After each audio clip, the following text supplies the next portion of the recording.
Un texte très bien connu dans l'Évangile de Jean. Alors, on a lu ce matin dans l'Évangile de Jean, mais on va lire un petit peu avant, au chapitre 13, le passage du lavement des pieds. Et comme mon titre l'indique, des fois, il faut se salir les mains quand on veut aimer les gens. Et vous avez tous vos expériences personnelles, si je vous posais la question, où vous avez dû vous salir les mains pour ceux que vous aimiez. Pensez aux parents avec vos enfants. Émilie nous parlait hier de moments qui ont été un peu plus difficiles à ce niveau-là. Mais oui, il faut aimer nos enfants.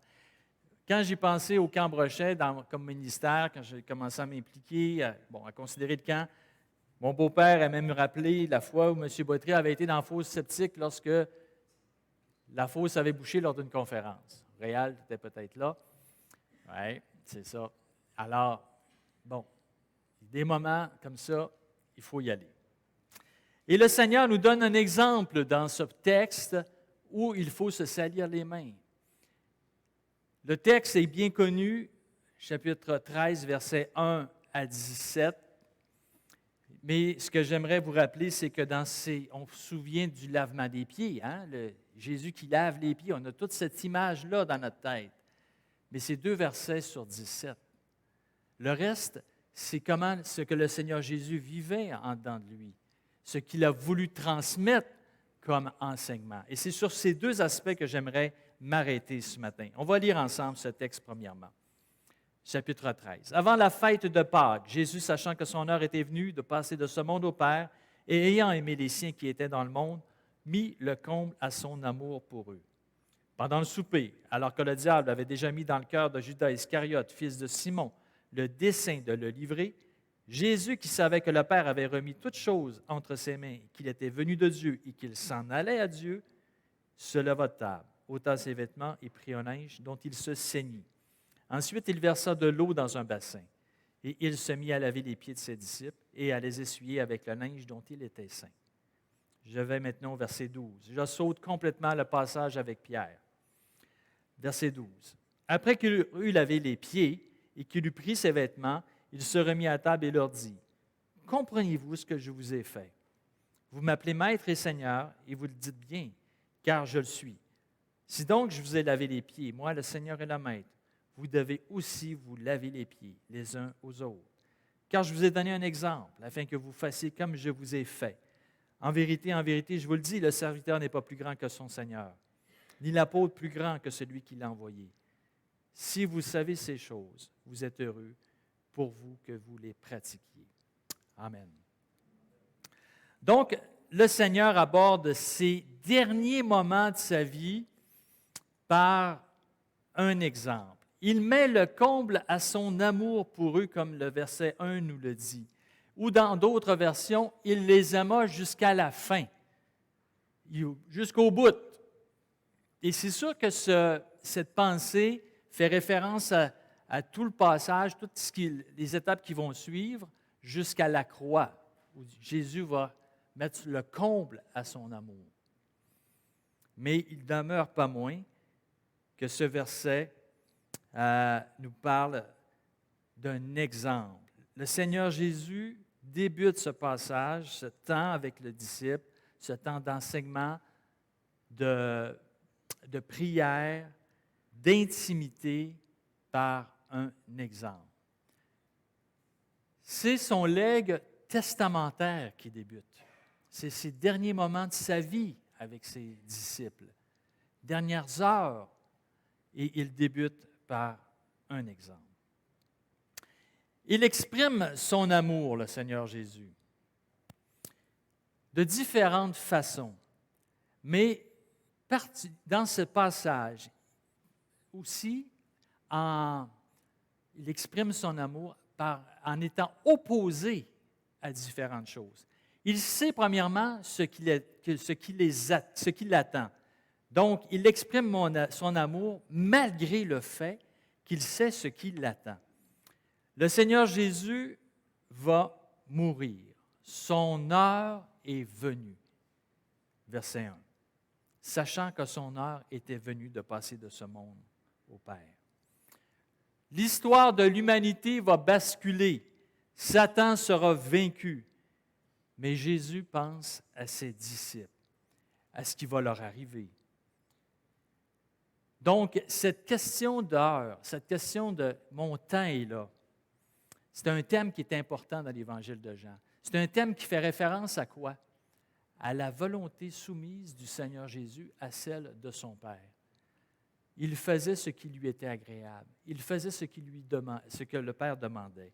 Je fais toujours ce que le Père me demande. Et c'est ce moment précis où on arrive pour le Seigneur Jésus.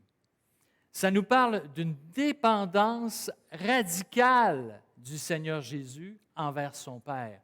Et là, les amis, on a un appel pour nous. Est-ce que nous dépendons de Dieu dans nos vies? Est-ce que notre dépendance de Dieu est à l'exemple de celle du Seigneur Jésus? Est-ce que je dépends de Dieu pour mes décisions, les choix que je fais? Est-ce que je dépends de Dieu pour mes occasions de service? Est-ce que je m'arrête pour voir est-ce que c'est la volonté de Dieu? Les conseils, décisions, services, nous devons apprendre à dépendre de Dieu. Il sait également ce qu'il est. Il est qui, le Seigneur Jésus? Le Fils de Dieu, celui qui va laver les pieds de ses disciples est le Maître de l'univers, le Créateur de toutes choses, le Roi des rois, un être éternel dont la demeure est au ciel. Il sait qu'il a le contrôle aussi sur toutes choses. Toute chose est entre ses mains, au verset 3. Le Père avait remis toutes choses entre ses mains. Il est le PDG, le président directeur général. La seule personne qui est en symbiose, qu'on pourrait dire qui est en haut de lui, c'est le Père, mais il est en symbiose avec lui. Donc, il n'y a personne en haut de lui. Moi, quand les gens m'appellent au camp, ils disent « Êtes-vous le propriétaire? » Je dis « Non, je suis le directeur. Je ne suis pas le propriétaire des lieux. » Et le Seigneur Jésus, il est le PPDG aussi. Il est le propriétaire, président, directeur général. Il a le contrôle sur tout et toutes choses lui appartiennent. Toute chose est entre ses mains. Et vous savez, c'est quoi que ça veut dire? Si il a toutes choses entre ses mains, nous sommes quoi, nous? Ses créations, ses créatures. Nous sommes entre ses mains. Et nous sommes, l'implication, redevables à lui. L'objectif de cette relation qu'on a exprimée ce matin dans notre culte avec notre Dieu, Jésus qui est venu vers nous pour établir le lien entre nous et le Père, rétablir le lien, entre nous et le Père, le but de ça, c'est d'avoir une relation. Cette relation implique une dépendance, implique des comptes à rendre. Il exprime son amour aussi malgré le fait que Judas va le trahir. Il sait que Judas va le trahir, que Pierre ne comprendra pas son geste. Et que ses disciples, eux, qu'est-ce qu'ils font d'une façon générale? Ils regardent à leur importance, ils regardent à leur propre personne. Dans le chapitre 22 du livre de l'Évangile de Luc, je vous mets ici en référence, cet épisode se passe après la Sainte Seine dans l'Évangile de Luc. Dans l'Évangile de Matthieu, c'est précédant la Sainte Seine.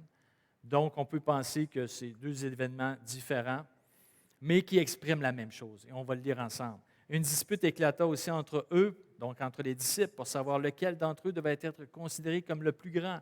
Jésus leur dit, « Les rois des nations les maîtrisent et ceux qui les dominent sont appelés bienfaiteurs.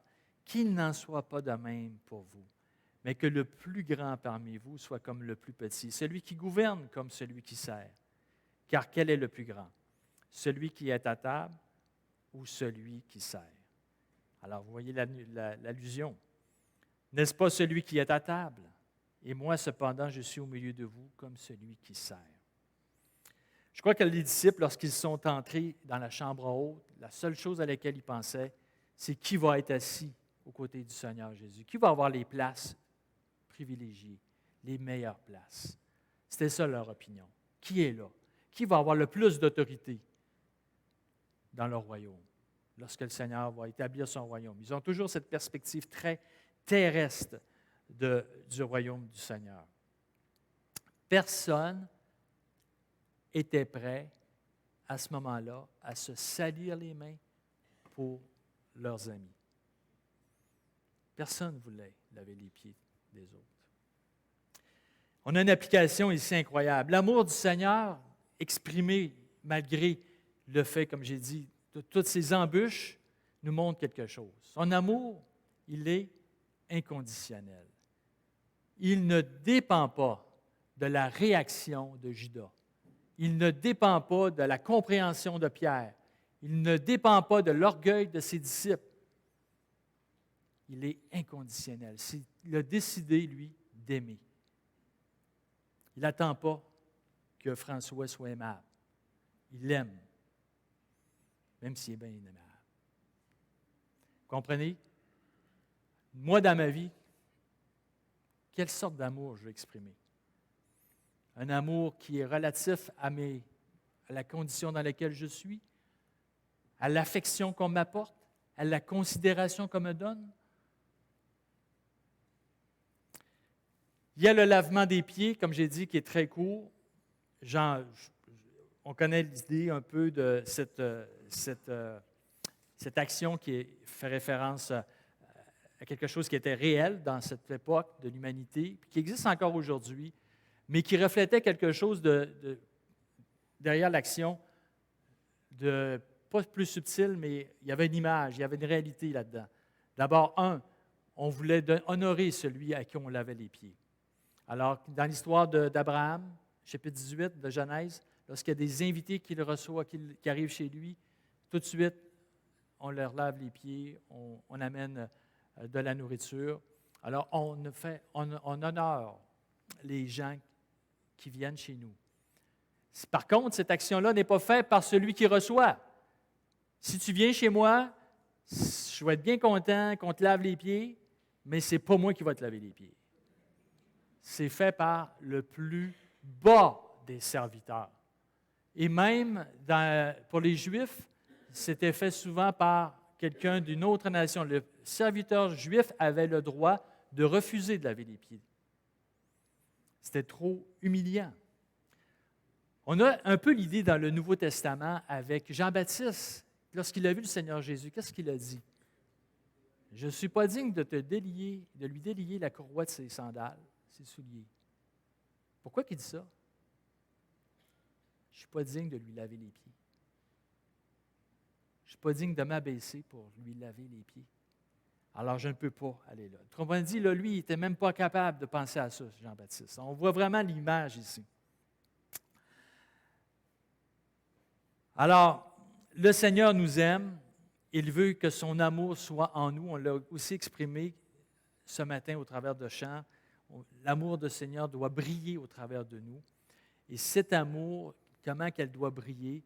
Évidemment, avec ces exemples-là, c'est au-delà de la compréhension, c'est dans l'action. Qu'est-ce que le Seigneur maintenant a comme objectif dans les derniers versets? Jésus a délibérément lavé les pieds de ses disciples. Hein? Il l'a fait volontairement, délibérément. Il y a quelque chose là d'intéressant. C'était une tâche qui devait être faite.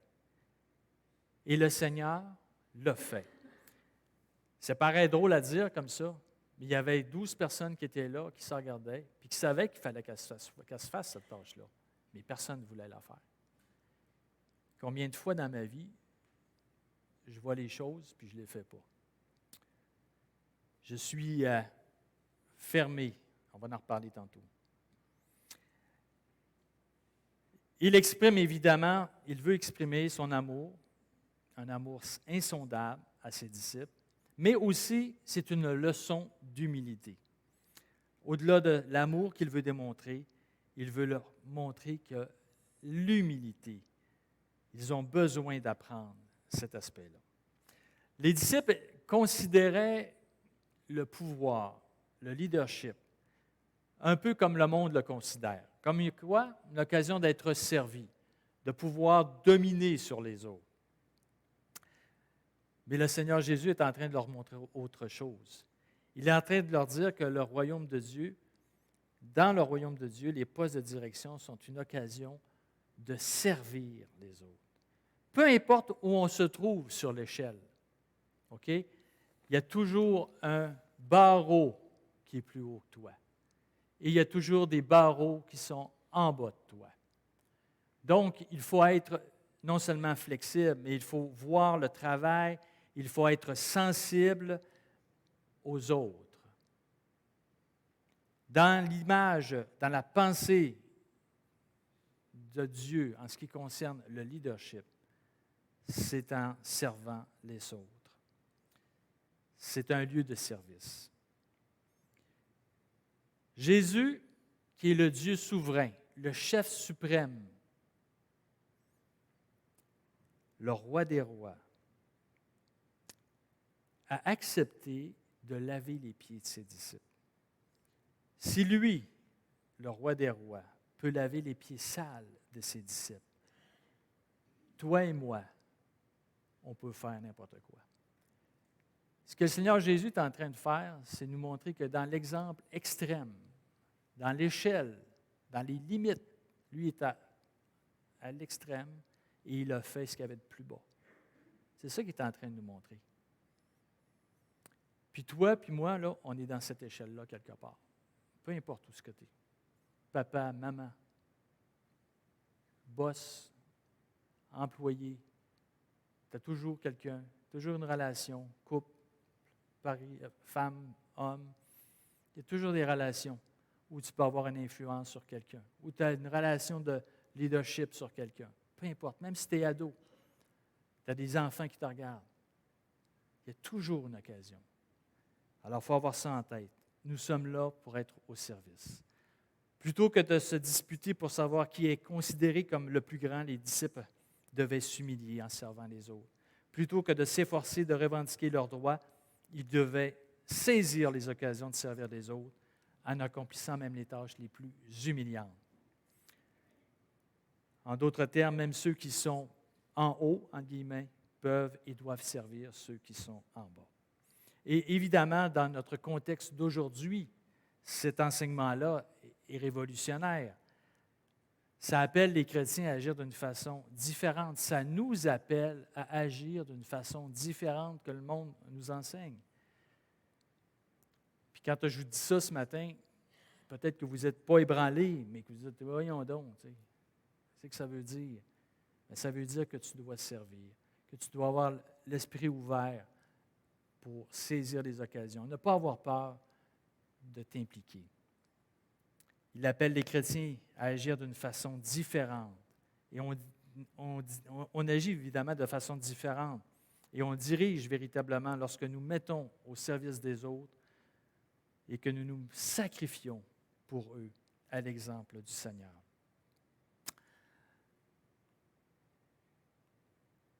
Donc, le chapitre, ce passage se termine avec le verset 17. « Si vous savez ces choses, vous êtes heureux, pourvu que vous les pratiquiez. » Il y a une bénédiction, les amis, à la mise en pratique de cet amour sacrificiel. La connaissance, c'est bien, mais la bénédiction, dans ce verset-là, elle vient de où? De la mise en pratique. Donc, je vous invite à mettre en pratique cet enseignement. S'engager envers le Seigneur, c'est prendre la croix du Seigneur Jésus. C'est s'engager à laver les pieds sales des autres. Et ça commence, comme j'ai dit, par prendre la croix du Seigneur Jésus. Si on suit cet exemple, si on est vraiment attaché à ça, on va prendre notre croix et on va servir les autres de façon sacrificielle. On doit se ceindre de la pensée de Christ. La ceinture du serviteur, c'est ce que Christ est, c'est la pensée de Christ. On doit détourner nos yeux de nous-mêmes, nous ceindre de la pensée de Christ. Et on doit simplement rechercher les besoins de service. Elles vont se présenter d'elles-mêmes. Et en conclusion, Vous savez, on cherche toujours des occasions. On veut être heureux. Il n'y a personne d'ici, quand je vous parle de service, de se salir les mains, vous allez me dire, ouais, mais ça m'écoeure. Peut-être. Mais d'un autre côté, qu'est-ce que vous voulez être? Vous voulez être heureux? Tout le monde va être heureux ici ce matin? Hein? Eh bien, le texte, encore une fois, du chapitre 17 nous rappelle que pour être heureux, il faut être au service des autres, à l'exemple du Seigneur. Le bonheur est dans l'action. Verset 17. Si vous savez ces choses, vous êtes heureux, pourvu que vous les pratiquiez. On va prier ensemble. Notre Dieu, merci pour ce temps, ce matin, à considérer ta parole, à considérer ton œuvre au travers du Camp Brochet. Et merci encore, notre Dieu, pour cette assemblée avec qui nous sommes attachés et avec qui nous avons le privilège de servir. Merci, notre Dieu, pour la communion que nous avons avec eux. Merci pour leur soutien. Je te prie, notre Dieu, de nous bénir ensemble aussi dans tous ces projets qui sont devant nous. Au nom de ton Fils. Amen.